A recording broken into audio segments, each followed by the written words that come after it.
Genesis chapter 21, Birth of Isaac. Then Adonai visited Sarah just as he had said, and Adonai did for Sarah just as he had spoken.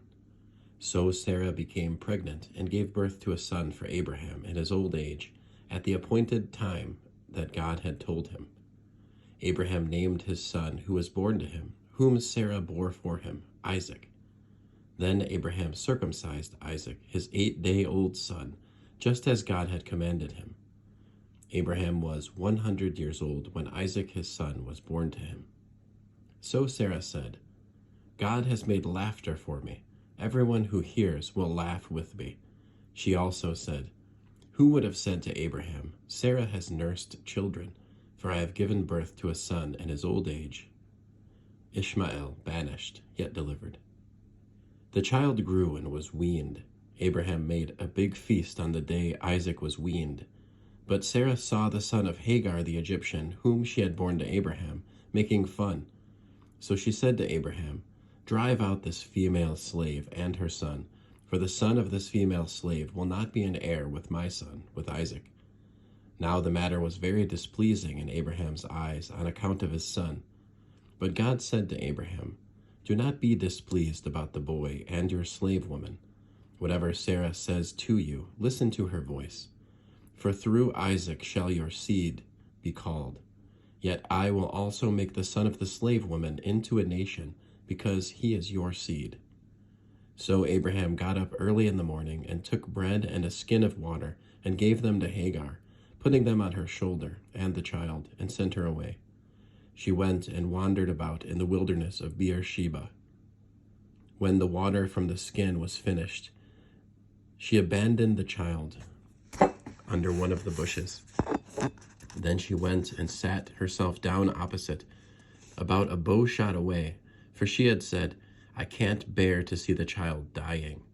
So she sat down opposite and lifted up her voice and wept. Then God heard the boy's voice, and the angel of God called to Hagar from heaven, and he said to her, "What troubles you, Hagar?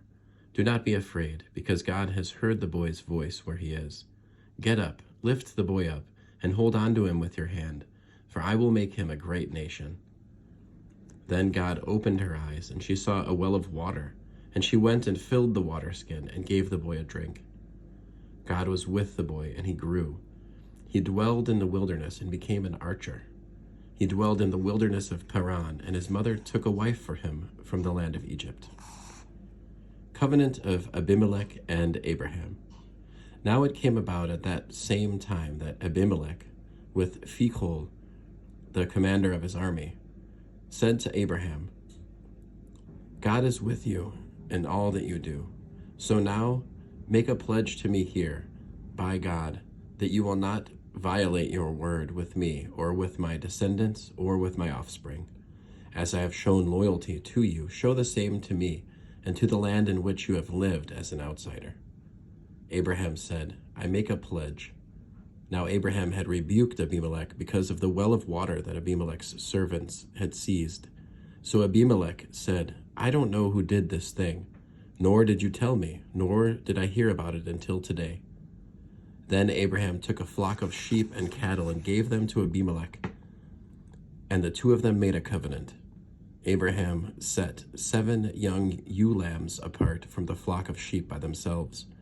Abimelech said to Abraham, "What do these 7 ewe lambs that you've set by themselves mean?" He said, "You are to accept the 7 ewe lambs from my hand, so that they may be a witness for me that I dug this well. That is why that place is named Beersheba, because there both of them made a pledge, and they made a covenant in Beersheba." Then Abimelech got up with Phicol, the commander of his army, and they returned to the land of the Philistines.